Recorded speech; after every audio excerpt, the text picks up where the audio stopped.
Now let's consider full least squares. So in this setting, our outcome y is an n by 1 vector, y1 up to yn, and our x, our design matrix, is, we can write it in two ways. First, we could write it as a matrix of its element, x11 up to x1p, all the way down to xn1 up to xnp. Or we could write it as its collection of column vectors, x1 to xp. We're going to assume x is of full column rank,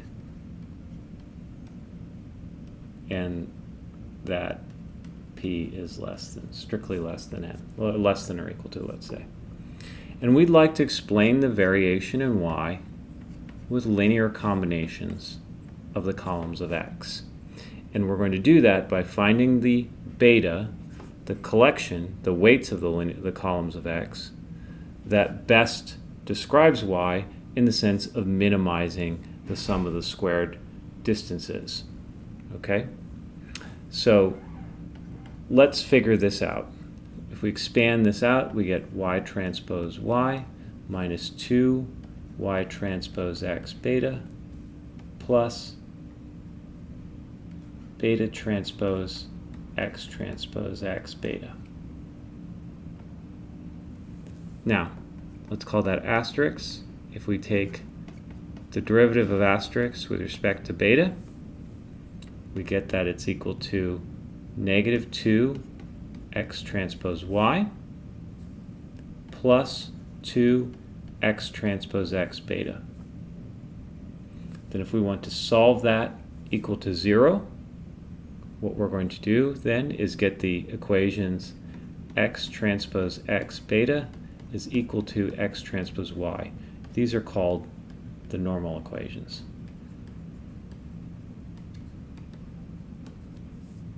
Now, if x is full column rank, then x transpose x is p by p, and it's of full rank, and so hence invertible.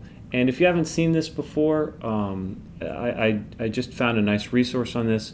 Go to Khan Academy, and in his section on linear algebra, he has exactly a description of proof of very simple proof of why x transpose x inherits the same rank as x. It's a very easy thing. Okay, so since we can invert it, we get that beta hat, the estimate of beta, the best estimate, works out to be x transpose x inverse x transpose y. And we can then take the second derivative of asterisk, which works out, this part doesn't involve beta, and then this part is just linear in beta, so it's 2x transpose x, which is a positive definite matrix. So that means that beta hat here is indeed the minimum of the least squares criteria.